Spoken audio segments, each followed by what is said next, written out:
So now we're getting a lot of people talking about this understanding that the Islamic Republic has cities underground. Like this is the reason why it's actually difficult to completely finish the Islamic Republic's ability to launch missiles.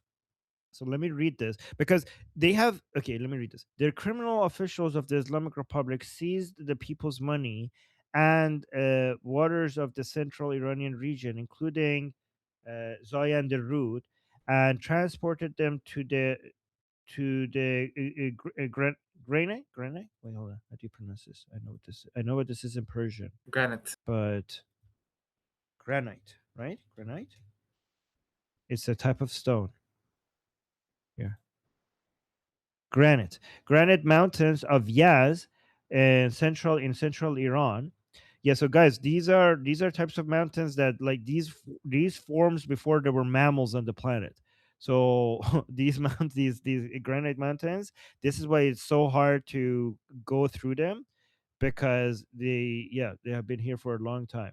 So there they constructed a massive missile city, an entire city approximately 500 meters underground, protected by the impenetrable granite rocks that no bunker busting bomb could penetrate. Then the regime's propagandists and what. So this part I'm not interested in this part. But here's the thing. Let me look at this picture. So guys, apparently is the reports that I'm saying is that they have like a metro station back down there, and there's no missiles that could actually go through this. There's no bunker busters that could go through this, and they have a lot of like the ways to shoot like these metros. So they put up these rockets on these trains, and they bring them. There's like this is not very accurate. Let me see if they have a better picture. Maybe like this one. Yeah, so they have so many different exits. So if you bomb one of them, it's easier to fix the exit than fixing the launchers and the rockets. So a lot of these bombings that you're seeing, because they can't reach the rockets or the launchers, they just close these holes, right? So that they can't get out. But it's easier to reopen them than it is to rebuild these launchers and rockets. So the Islamic Republic has so many different holes coming out of these mountains. So when you close, and so many of them are hidden. So when you close one of these holes, there's another hole somewhere else that the rockets come out of, and they have enough time to quickly reopen that hole that was just closed, right? And this is the part that people are saying, like, okay, you cannot get rid of this with air power. Like, no matter how much you shoot at this will still keep working. So there's two ways to respond to this. One, this is why the Americans have decided to now shoot down the factories out that creates the equipment that goes into these missiles. So even though these missiles are under the ground, you have to the different pieces that need to go together to build these missiles are built outside. So if you build like all of the factories and the supply chain that it leads to creating these missiles, that's how you might be able to stop them. But that's more of a long-term investment because right now there's already so many missiles down there that haven't been destroyed. By the way, guys, so many of these missiles are actually haven't been used. They're actually like a lot more dangerous than the missiles that have been used because they explode into clusters, and it's really hard to stop them. So, like, if a ballistic missile is coming down, you just shoot that one ballistic missile. If you could get that, then you intercepted the missile. But they have these cluster bombs that they explode in the air, and so many of them get into small little, like, multiple pieces. And there's not that much of a defense against that unless you manage to take it out before it turns into clusters. And that's very difficult to do. But some people are suggesting, and I'm not saying that, but there are now some talks that this is what the Marines are for. But some people are saying because this is so impossible to get rid of from the air, you need some ground forces to go and basically do something when it comes to these underground missiles underground missile cities. They call it in Persian. They call it shahrek mushaki, which means missile towns. Like it's so big under there, and they have their own metro and everything, railroad and everything. They call it missile cities or missile towns, and they're saying that that's why the Islamic Republic continues to be able to shoot missiles, and you need a special operation underground, boots on the ground, not like invasion type boots on the ground like what happened but in Iraq in 2003, but like a special operation, limited special operation to go and basically somehow destroy this. But Jeffrey, what do you think about this? You get better and better every day, Armin. So I'm going to touch on some of the things you brought up there. Actually, I did some of the vulnerability assessments of it. So the missile cities, right? They're very much, the Mullah regime has spent decades both strategically dispersing, burying, and hardening their underground, like their strategic assets, both nuclear weapons, production facilities, storage sites, including missile cities. And you did a pretty good overview, right? So they're definitely buried under granite shields, some of them 500 meters, some of them a bit less. Still, it's pretty deep. And the concrete they use, which was developed in part with assistance of leftists out of Canada, is about 3 to 5 times as strong as the concrete we use to harden our ballistic missile silos, which are proof against a 1 megaton surface burst at about a nautical mile, last I checked. So you're also correct in the sense that they focus on things like closing the entrances, because that sits there and it's like essentially a function kill. Let's do the email from to Mr. Gaffney first, because that way you can see when that was discussed about 10 years ago.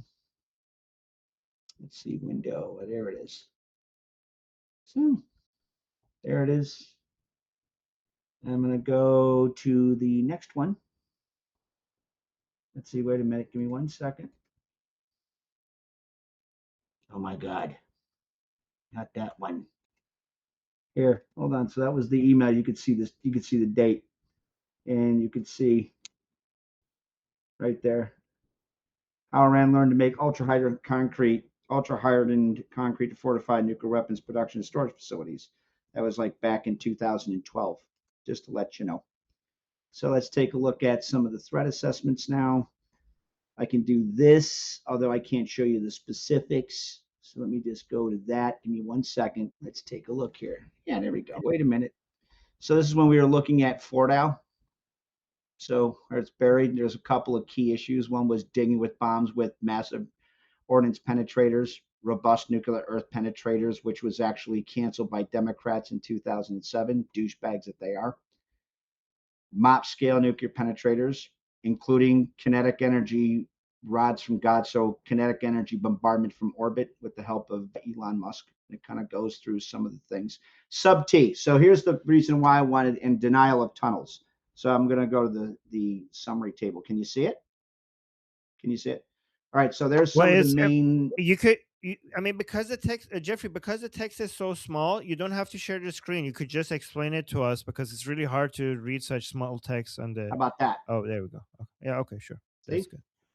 So we looked at different things to take out underground hardened facilities, right? So you could use sequential mop strikes, that's digging with bombs. So boom, 20-foot crater, boom, 40-foot crater, boom, 60-foot crater. The only thing is then you have some like the backfill, right, that comes in. Robust nuclear penetrators, which was researched by former Secretary of Defense Donald Rumsfeld, very rightly so, in response to the Mullah regime strategically burying, hardening, and dispersing its targets, because it allows you to put a variable yield warhead between 0.01, read 10 tons and or 10 kilotons of explosive force, like a dial yield. I'm not going to go into how they do it.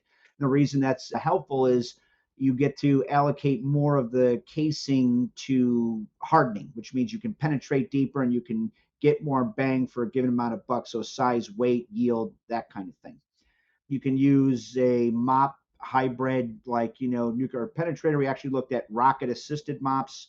So like, put a rocket on the back of a massive ordnance penetrator to give it more, velocity, because force is velocity times mass squared, or forgive me, rods from God. So we're dropping, tungsten rods from orbit, which gives you the same energy as, say, a small nuclear weapon without any kind of like issue of radiation. About two, I can't go into that. Sub T. and denial of tunnels. And ultimately, we focused on, I'll tell you what we did with Fort Al and why. So sub T is subterranean operations that you're talking about. That means like tough guys going through, Delta Marines, Rangers going through the facilities, sitting there and taking that out. The only thing is that sub T operations is really fucking dangerous, like really fucking dangerous. That's not an easy thing. Denial of tunnels. We collapse the tunnels, right? Then sit there and kill the regime, and then have IEA and all the other guys come in and clean it out. I'm going to stop sharing my screen now and go back to kind of what you were talking about. The one thing that there was one mistake the Mullah regime made with regards to Fort Al, Isfahan, and Natanz is that they didn't baffle their air intake valve the way they should have. And that's why the massive ordnance penetrator followed that hole right down to where they were and then did a lot of damage to the facility, albeit probably not 100%. Definitely fucked things up though. It's not like you're going to need it's not like you could fix it with a couple of screen doors and some, coats of paint, right? That shit got really destroyed. So probably, the ideally you want to, why do they go through and share all of that?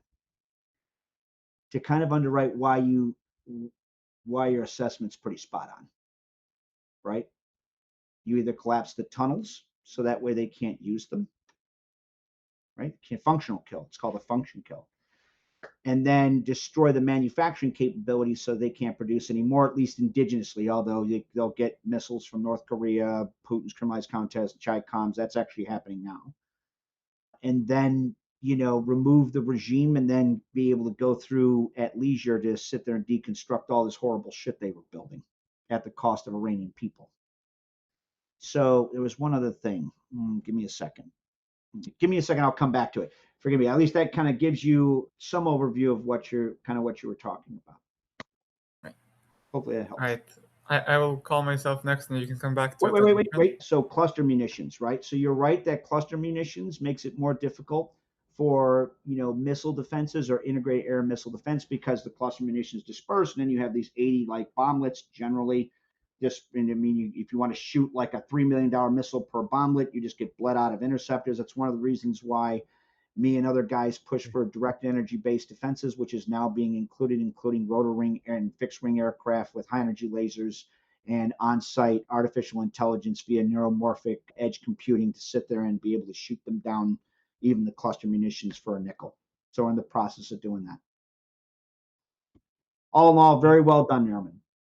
Every day you get better and better. Proud of you. Oh, let me just thank you. Let me just show you what one of these tunnels, the entrance to one of these tunnels might look like. Hold on.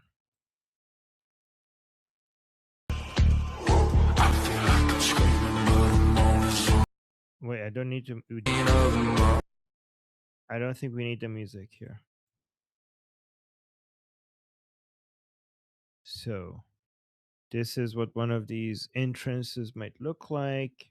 I don't know, but it just so. Oh yeah, this is actually. There's a funny thing about this. Let me actually finish this video before. So this is the entrance. This guy is not supposed to be posting this.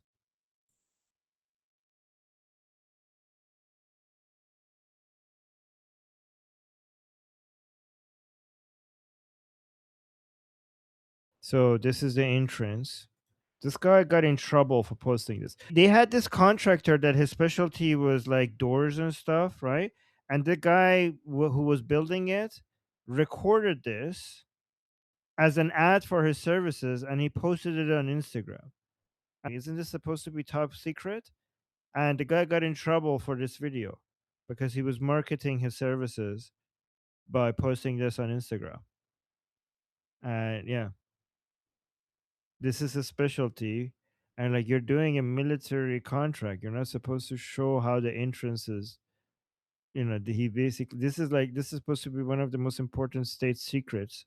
And then we all got it because it was just publicly posted it on Instagram. Anyways. So yeah, let's move on. Too dark for some good. Okay, Jeffrey, quick response number one. So what you were looking at least from the best I could tell, there's a pretty good probability. So the reason why the tunnel's curved slightly is to sit there and continually attenuate blast. The reason why it goes in the last video where you see like it goes in, then it kind of makes a 90-degree turn and then goes on a curve. That initial entranceway at the back behind that, the Eye of Toilets bullshit fucking poster is something called a blast trap, which means it goes into the ground a little bit. So when you have, let's say you strike the tunnel, you're trying to use things like, I don't know, thermobaric bombs or whatever. The blast travels down the tunnel, goes into the blast trap, gets, dispersed amongst this part of the ground. And then some of it, of course, follows around the corner, right? It like attenuates some of the blast. And as it's traveling down that gentle curve, it's slowly attenuating the blast. So whenever you get to a baffle or a door, it reduces the blast that hits the door. That's why they did that. It's okay, though. We got things to counter that, too. They're going to find that out real soon.